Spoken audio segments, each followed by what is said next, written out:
আসসালামু আলাইকুম। দেশ এবং দেশের বাইরে থেকে যারা আমার ভিডিওটি দেখছেন সকলকে আমি ধন্যবাদ জানাচ্ছি।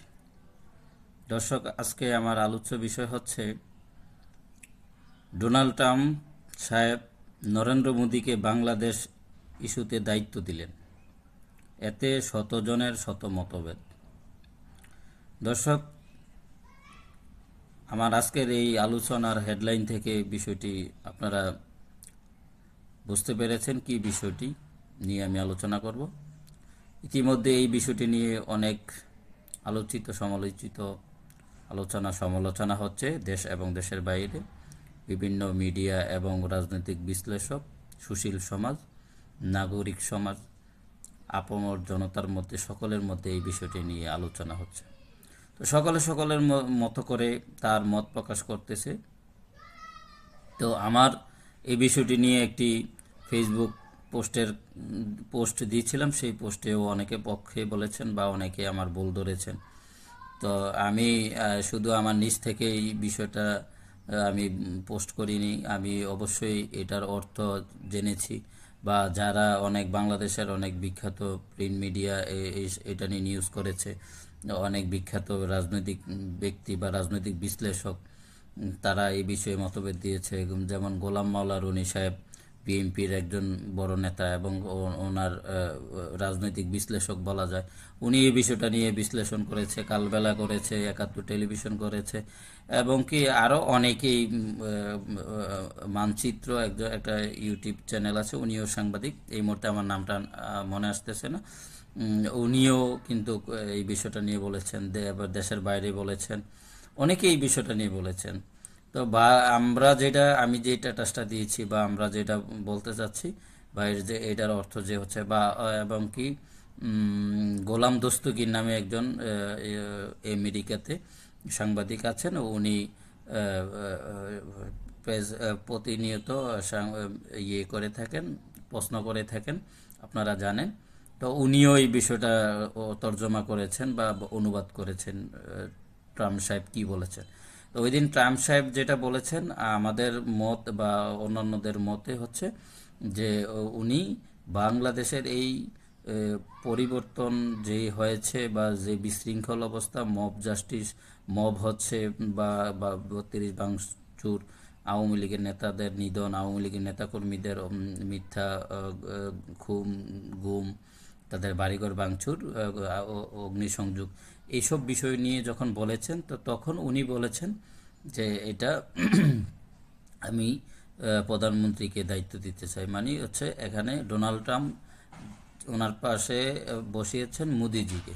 তো মোদি সাহেব হচ্ছে ভারতের প্রধানমন্ত্রী। তো দুজনের সাংবাদিক সম্মেলনে যৌথ বিবৃতি দিবেন বা সাংবাদিকদের উত্তর দিবেন কথা। তো এই জায়গায় কিন্তু উনি ডিরেক্ট বলেছেন এই বিষয়টা।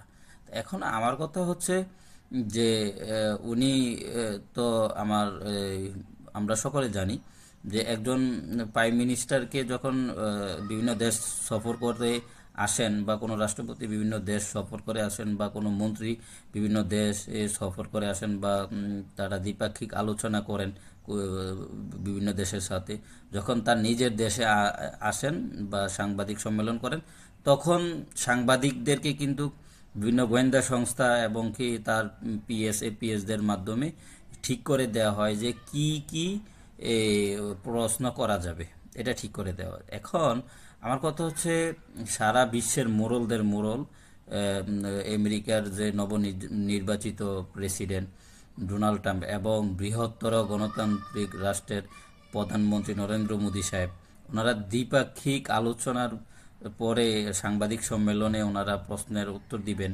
কি কি বিষয়ে ওনাদেরকে প্রশ্ন করা যাবে, কি উত্তর দিবেন, এটা কি হোমওয়ার্ক হয় নাই?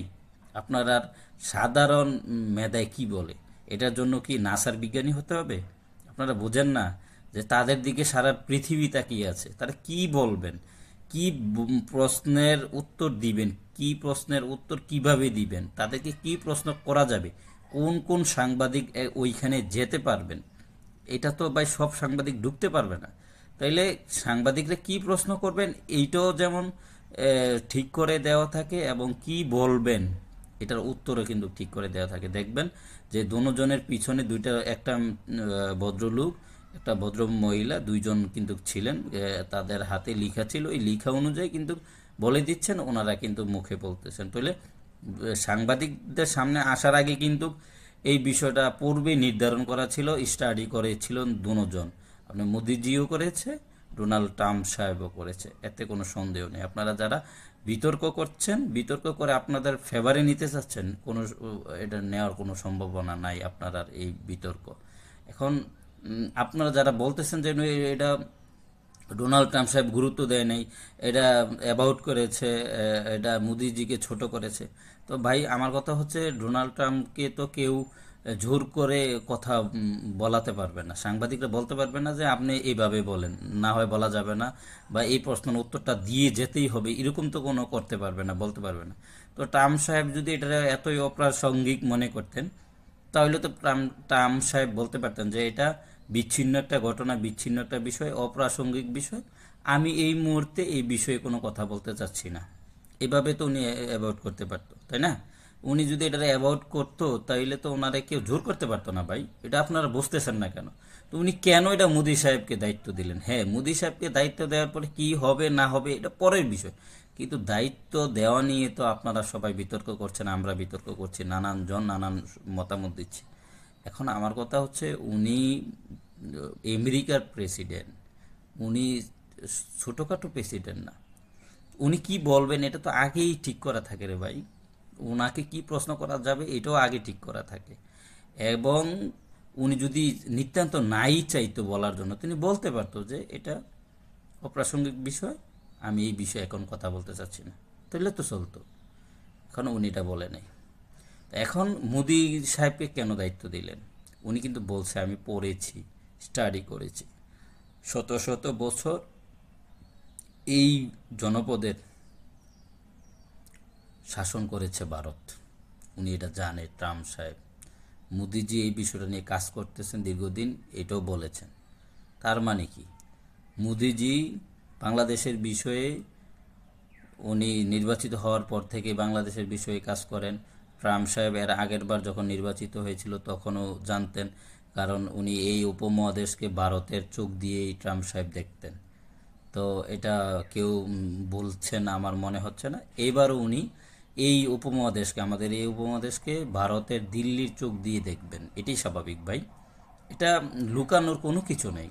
কি হবে না হবে এটা দেখার বিষয় না, আওয়ামী লীগের ভাগ্যে কি আছে এটা দেখার বিষয় না। আওয়ামী লীগ তাকিয়ে আছে আমেরিকার দিকে, ভারতের দিকে, এটা আছে না আছে, থাকবে না থাকবে, থাকার কতটুকু জরুরি যুক্তি, এটা পরের বিষয় ভাই। আপনারাও তো আমেরিকার দিকে তাকিয়েছিলেন এক সময়, আপনারাও তো ইলন মাস্ককে ফোন করেছে, ইনুস সাহেব কথা হয়েছে, এটা কোনো মিডিয়া কভার করে না, এটা ওই পিনাকি ভট্টাচার্য বইলা দিছে, আপনারা এটা হই হুল্লোড় করতেছেন, ফেস উইং বলছে, এটা নিয়ে আপনারা ফালাফালি করতেছেন। তো এইটা নিয়ে আপনারা তো ফালাফালি করেন, ইলন মাস্কের সাথে কথা হয়েছে, তো ট্রাম্পের সাথে মোদির কথা হয়েছে, এটা সত্য হতে পারে না, এটা আপনারা মিথ্যা বানিয়ে দিচ্ছেন, এটা একটা কথা হলো। আর ভারত শত শত বছর না, আমি ইতিহাসের ছাত্র, আমি কনফিডেন্স নিয়ে বলছি, আপনারা ইতিহাস পড়ুন, ভারতীয় উপমহাদেশের ইতিহাস পড়ুন, মুঘল সাম্রাজ্যের ইতিহাস পড়ুন, ভাই পড়াশোনা করুন, পড়েন, ইতিহাস পড়েন, দেখেন ভারত দিল্লি কেন্দ্রিক, দিল্লি সালতানাত এই উপমহাদেশের হাজার হাজার বছর শাসনের ইতিহাসের সাথে জড়িত। ট্রাম্প সাহেব জানে। এখানে আমেরিকা 1971 সালে পাকিস্তানের পক্ষে যখন নৌবহর পাঠাতে চেয়েছিল, তখন ভারত বিরোধিতা করার কারণে, আপনার এই রাশিয়া সোভিয়েত ইউনিয়ন বিরোধিতা করার কারণে আমেরিকা ঢুকতে পারে না, এটা জানে। ভারতের হাতে দিয়েই করতে হবে এখানে যা কিছু হওয়ার। অতএব আপনার পার্শ্ববর্তী বাড়িতে, ঘরে, এলাকাতে কোনো কিছু হলে আপনি যদি নেতৃত্ব স্থানে থাকেন, আরেকজন নেতৃত্ব স্থানের লোক আপনাকেই দায়িত্ব দিবে যে আপনার এলাকার বিষয় আপনি এটা শেষ করে দেন। এটা কীভাবে শেষ করবে এটা উনি দেখবে, উনি জানবে, উনি বলবে। তো এর মানে হচ্ছে ট্রাম্প সাহেব মোদিজিকে সমর্থন করেছেন, সমর্থন দিয়ে দিয়েছেন, যা করার উনি করবে, এটা নিয়ে বিতর্ক করার কিছু নেই। হুদাহুদি আপনারা বিতর্ক করছেন, কি হবে না হবে এটা পরের বিষয়, কিন্তু উনি আপাতত দায়িত্ব দিয়েছেন। এটা নিয়ে পক্ষে বিপক্ষে আপনারা বলতে পারেন, কিন্তু সত্য সত্য।